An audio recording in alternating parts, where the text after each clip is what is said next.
Helmut Clissmann, you've been a successful businessman in Ireland for 30 years now, since the last war, and you're an Irish citizen.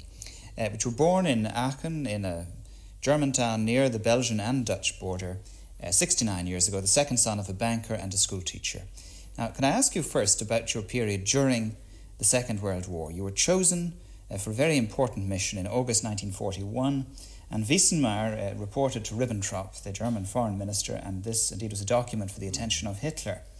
You were described, Clissmann has lived for over 5 years in Ireland, married the daughter of a well-known Irish nationalist, has been on close terms of friendship with Frank Ryan ever since 1930. He has undergone military training, has already participated in an operation against England, speaks perfect English with an Irish accent, and has extensive connections in Ireland. And among the duties of that mission in August 41 were to establish a generally effective liaison with the IRA to bring them £40,000 from Berlin, and if expedient, to attempt to bring about an understanding between the IRA and De Valera. Frank Ryan was thought to be a particularly appropriate choice for that, and you were to report back to Berlin on Irish nationalists, radicals and Republican activity. Why were you chosen? What qualities did you bring to the German machine, as it were, at that time, that they chose you for that mission? Yeah, as mentioned in the document, I had been living in Ireland for a good many years, had very close connections to Republican circles.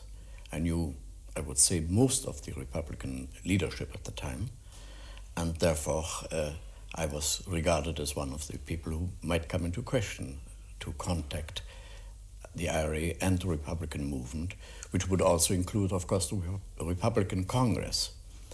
May I mention that at that time we probably had not enough information on the situation in Ireland due to censorship.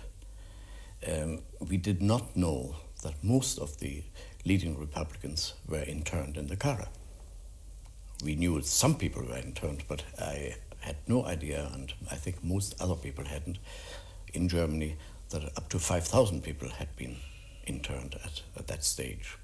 In general, German intelligence on Ireland was poor, very poor, uncoordinated. Yes, no preparations, proper preparations had been done. I learned later on that some attempts had been made early in 1939, but these connections had never worked. And the last bigger effort was made when John Russell was sent in 1940 back to Ireland from Germany with a radio equipment and a particular code. But as you know, this mission failed due to the death of John Russell. Frank Ryan survived, but unfortunately he had no ideas what had been discussed. He had been brought into this mission only at the last moment. He knew nothing about the code or the apparatus, and he decided to return to Germany in order to pick up the broken threads or broken strands. And you also were, they attempted to land you, because you had been in Ireland as a student and as a teacher in the 30s and knew the country well. They attempted to land you in Ireland too, in the previous year, in the summer of 1940. In what circumstances did that fail? That failed mainly due to bad weather conditions and sabotage by Breton fishermen.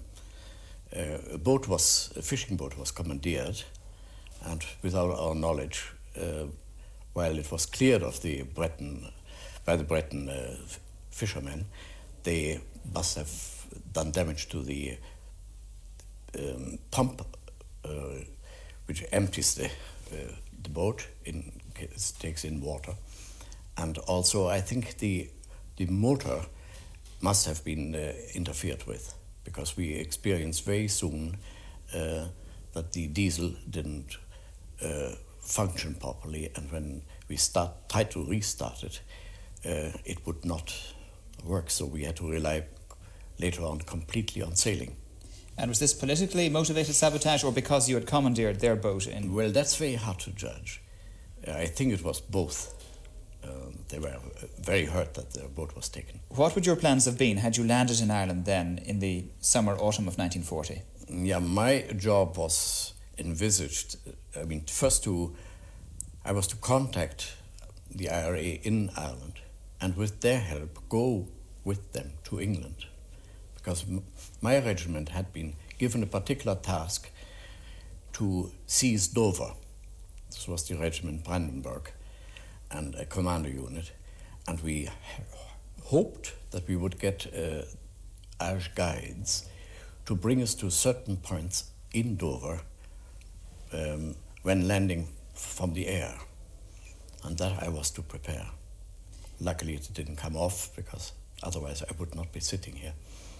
And it didn't come off because of very poor weather and because the boat was sabotaged and you had to set back, had you? Though you did a superb sailor. Nissan was in charge, was that? Yes, he was an Olympia sailor. He was a member of the winning Olympic team in '36, crossing the Atlantic. Excellent sailor.